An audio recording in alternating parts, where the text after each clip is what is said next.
Hi praise the lord, pastor Umesh from Navsari, Gujarat. આજે તમારું ધ્યાન પવિત્ર શાસ્ત્ર બાઇબલમાં ગણના 12મો અધ્યાય અને 1 થી 10 કલામમાં લઈ જવા માંગુ છું. વહાલોઓ, મૂસા એક કુશી સ્ત્રી સાથે લગ્ન કરે છે અને એમના જ લીધે મરિયમ અને હારૂન એ મૂસાના વિરુદ્ધમાં કચકચ કરવા લાગ્યા. શું યહોવા મૂસાની મારફતે બોલ્યો? મારી મારફતે નથી બોલતો શું?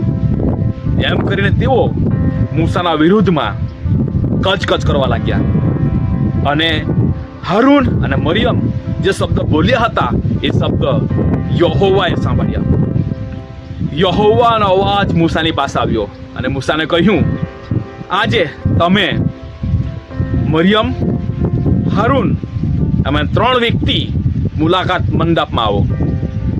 તેઓ હારૂન અને મરિયમ અને મૂસા મુલાકાત મંડપમાં જાય છે.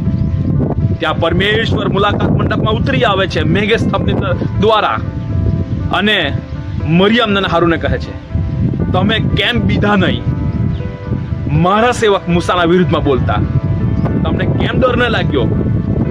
મારા સેવક મૂસાના વિરુદ્ધમાં બોલતા તમે કેમ ડર્યા નહીં? કેમ બીક નહીં લાગી તમને?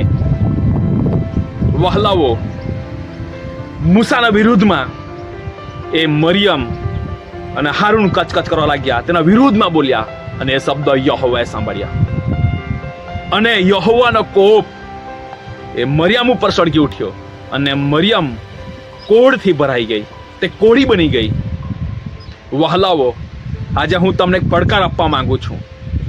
જ્યારે પણ આપણે એ પ્રભુ ઈસુના સેવકના વિરુદ્ધમાં બોલીએ છીએ, એમનો મતલબ કે આપણે પરમેશ્વરના વિરુદ્ધમાં બોલીએ છીએ.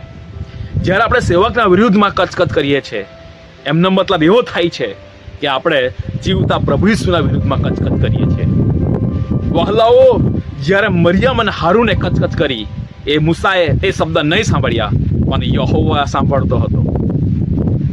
જ્યારે માણસ પૃથ્વીના ખૂણામાં, પૃથ્વીના પાતળમાં કે જ્યાં પણ હોય ત્યાં જ્યારે સેવકના વિરુદ્ધમાં કચકચ કરે છે, એ સેવક નથી સાંભળતો. પણ એટલું યાદ રાખજો, પરમેશ્વર સાંભળે છે. અને ગુસ્સો મૂસાનો નહીં આવ્યો, કોપ એ મૂસાનો નહીં સળગી ઉઠ્યો, પણ યહોવાનો કોપ એ મરિયમ પર સળગી ઉઠ્યો. કેમ કે તેઓ પરમેશ્વરના સેવકના વિરુદ્ધમાં બોલ્યા. પરમેશ્વર બોલ્યો, મૂસા એવો નથી, મૂસા મારા ઘરમાં વિશ્વાસુ છે અને તે નમ્ર છે અને મૂસા એ મારો સેવક છે. મૂસાના વિરુદ્ધમાં બોલતા તમે કેમ ડર નહીં લાગ્યો? કેમ બીધા નહીં? અને તેનું પરિણામ બહુ ખરાબ આવ્યું. વહાલાઓ, તે કોળી બની ગઈ. સેવકના વિરુદ્ધમાં બોલતા વાર વિચાર કરીએ, પ્રભુ ઈસુના મહિમા કરીએ. God bless you.